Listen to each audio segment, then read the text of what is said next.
The only person who could win and defeat a Democratic incumbent was someone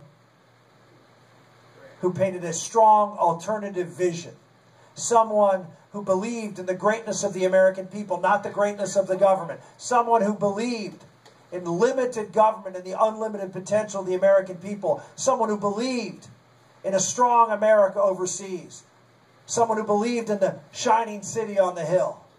And we presented that stark contrast, and all of the media, all of the moderates, all of the Republican pundits said we're going to lose because he's just too out of step with America.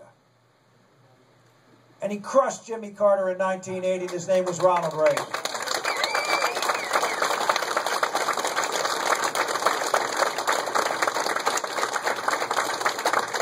This election is about big things. It's not about small ball. It's not about doing a little better on the tax code. Governor Romney has a 60, I don't know, it changes, 8, 9-point plan. Mine's very simple. Again, it's a different vision. Do you have government with all these different bells and whistles telling you how to spend your money because they can create incentives for you to do the things they want you to do with your tax money? Or do you really want freedom? A flatter tax, like Paul Ryan's tax, which was 10 and 28%.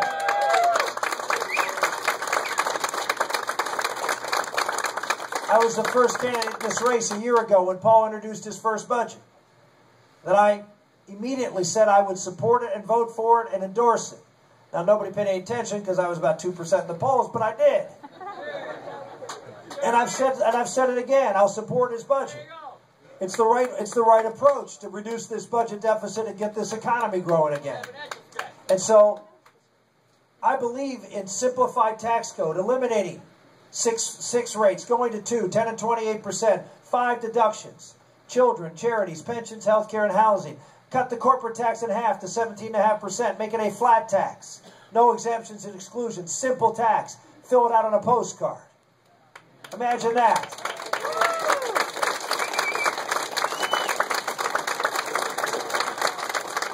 And then for manufacturers and processors, people who make things and process things in America, we're going to eliminate the tax. All taxes, all corporate taxes on them. Why? Because they're not just competing against other businesses here in America. They have to compete against China and Mexico and India and Taiwan. And as a result of that, we need to level the playing field for them. So all of those manufacturing jobs come back here to Wisconsin, come back to the United States, so we can stamp Made in America on things that we buy here.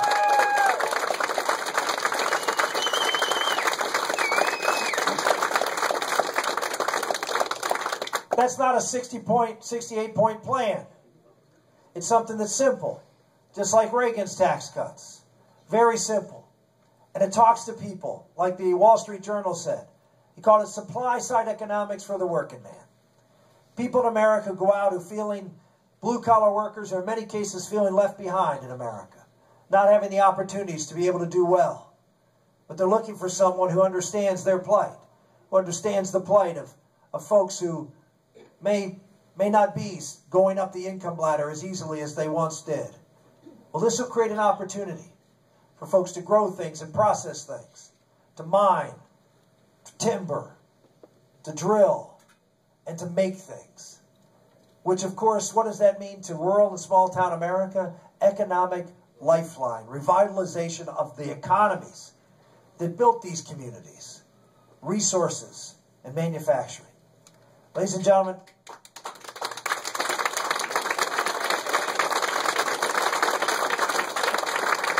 we put forth a strong vision, a hopeful one that believes that yes, we can compete. Yes, we can get good jobs for everybody in America and climb the ladder of success. We just need the government out of the way. No bigger way than through regulations. A lot of folks talk about regulations. I've actually put forth a plan. President Obama has passed more high-cost regulations than any other president in history during the time he's been in office. Just last year, 2.5 times the average under Clinton and Bush. 150 of them last year that cost over $100 million to the economy. We just saw the other day that he put out a new regulation on the family farm. telling kids what they can do in their own, farmers' children, what they can do in their own farm. Why? Because he doesn't trust you. He doesn't think parents love your children as much as he and the bureaucrats in Washington love your children. I'll never forget during a debate on Clinton health care many, many years ago, the same argument was being made by the author of Clinton Care. He was making it to a Senator Phil Gramm on one of these Sunday morning talk shows. And he was saying that he loves Senator Graham's children just as much as Senator Graham does. Or he cares for his children, not loves them, cares for his children just as much. Just like Obama saying to all the farmers in America and ranchers, we care about your kids just as much as you do. That's why we're going to make you do what we think is best for them. And Senator Graham looked over at this guy and says, you care about my children as much as I do? He said, yes, I do. He said, okay, what are their names?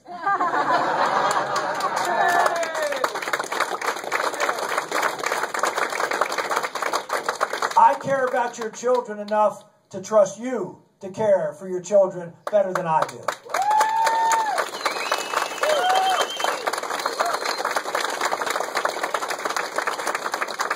So on day one, people say, how are you going to get this economy going? And day one, we will repeal every single one of those high-cost regulations from the federal government, period, on day one.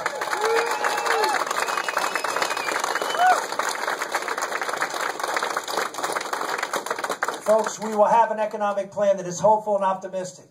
We'll have a plan to reduce the deficit along with Paul Ryan to get this budget balanced and get Washington, get programs out of Washington, respect the 10th Amendment, and get those programs back to the state level where they belong. We will put together an economic growth plan, a budget plan, a plan to repeal Obamacare, not replace it, not replace some of it, repeal the entire act. It all needs to go.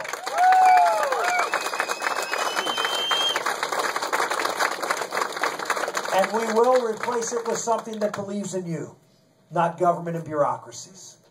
See, this is the vision. It's a vision that talks about what Reagan always talked about, which is an America that was self-assured. Americans that didn't look to the government to solve their problems because they knew that if they were free and they had the opportunity, they could solve their problems in their family, in their neighborhood, in their churches, at their workplace, in their civic and community organizations. That's how America's always functioned. That's what's made us different. We built a great country from the bottom up. What's at stake in this country comes down to one word: freedom. Freedom is what is the underlying cause of all of the problems that we're looking at in America today. A government that believes that it needs to impose itself. I was with one of your state senators the other day, and he handed me a document for a single mother here in Wisconsin. A single mother here in Wisconsin making $15,000 a year with 2 children.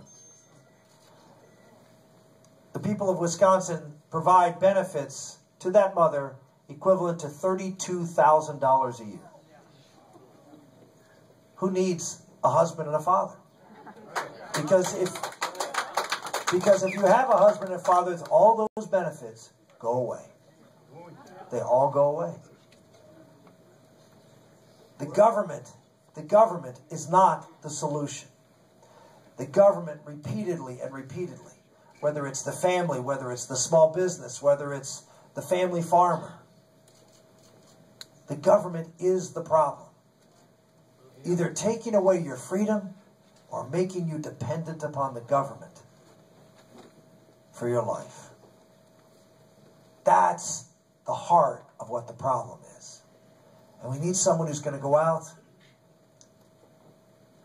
and believe in the American people again.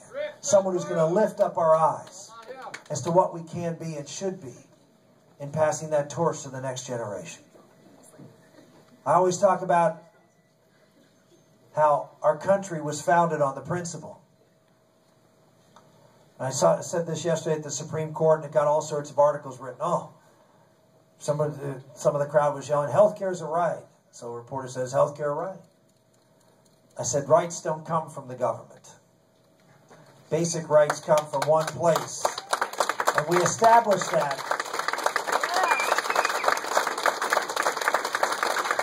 We established that in our founding documents.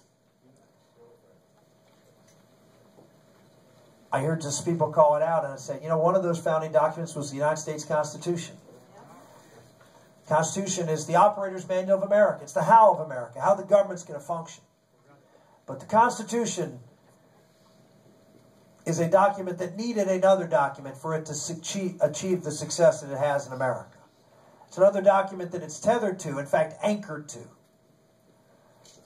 And that, of course, is the Declaration of Independence.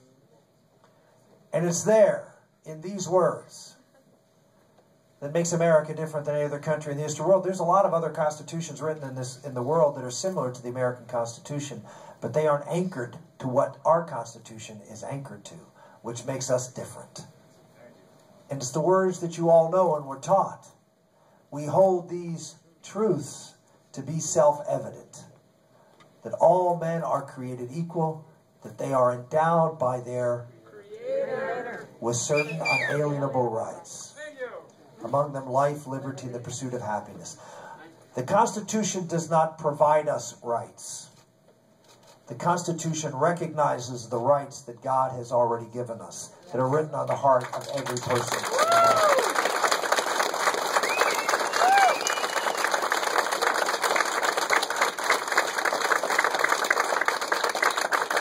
We need a president who remembers that, who understands that America is great because of that, because government was limited, and because we believed in free people to form families and communities and build a great nation. And we did. We did. We built and changed the world.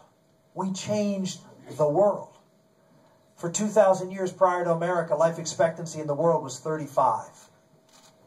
We were an agrarian society for thousands of years until one country liberated the human spirit. One country said, no, government isn't going to give you your rights and tell you what you can and can't do, but it's going to be there to protect the rights for you to be able to pursue your dreams, provide for your family, and build a great country from the bottom up. And life expectancy has doubled in 200 years. We've gone from an agrarian to an industrial to a technology society because we had a presidents, and leaders of our country who believed in free people. This president, ladies and gentlemen, believes in government. And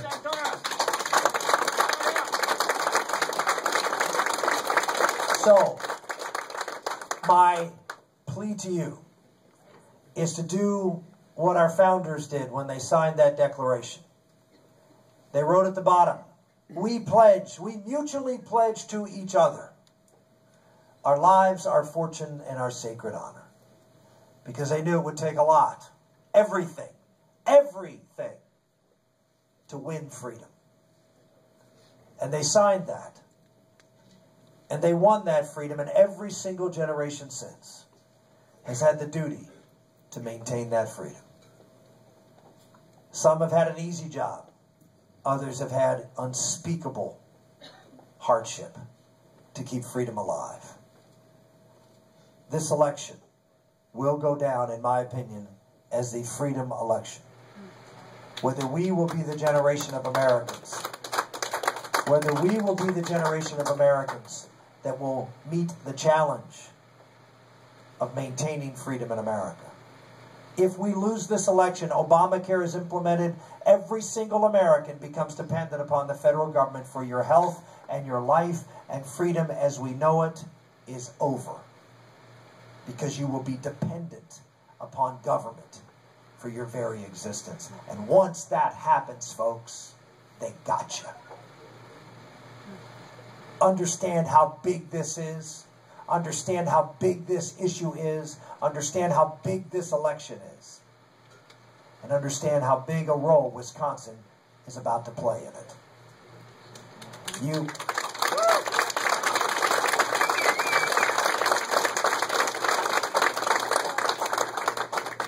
the best chance for us to win this election is to nominate a conservative who can take it to Barack Obama on all the issues I talked about. And there's only one candidate in this race who can do that.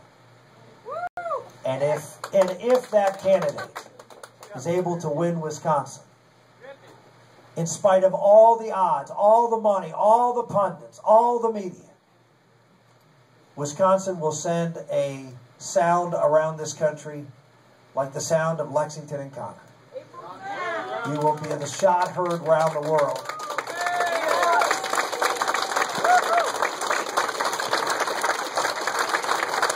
And here's why I'm here. Because I know you folks can do it. I know Wisconsinites have it in them.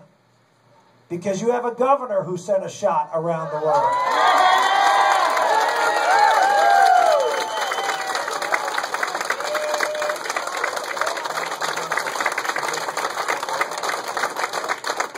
And of course, when you shoot, the other side shoots back. But the people of Wisconsin, I know, are going to stand behind him. Because you know that freedom is at stake.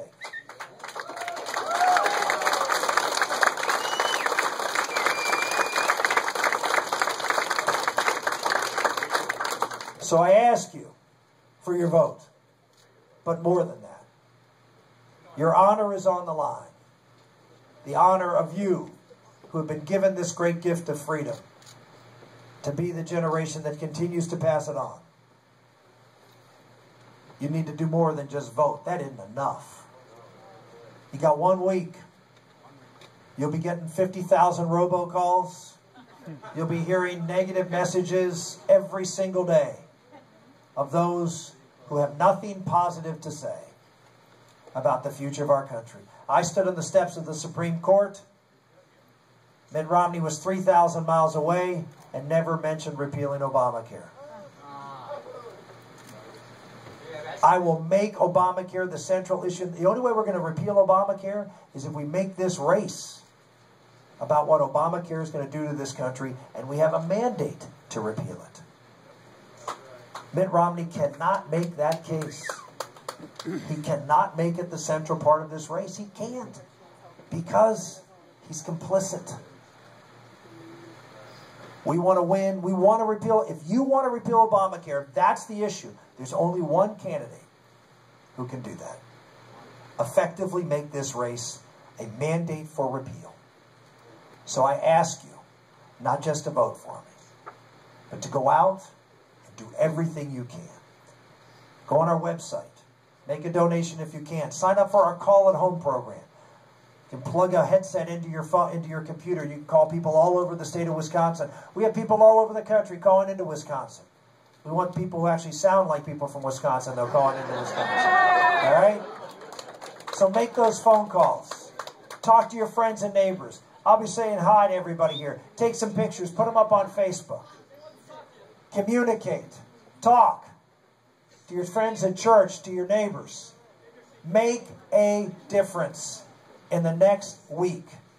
And Wisconsin, again, like you have been with your great governor, can send that shot and strike a great blow for freedom. Thank you all very much, and God bless you.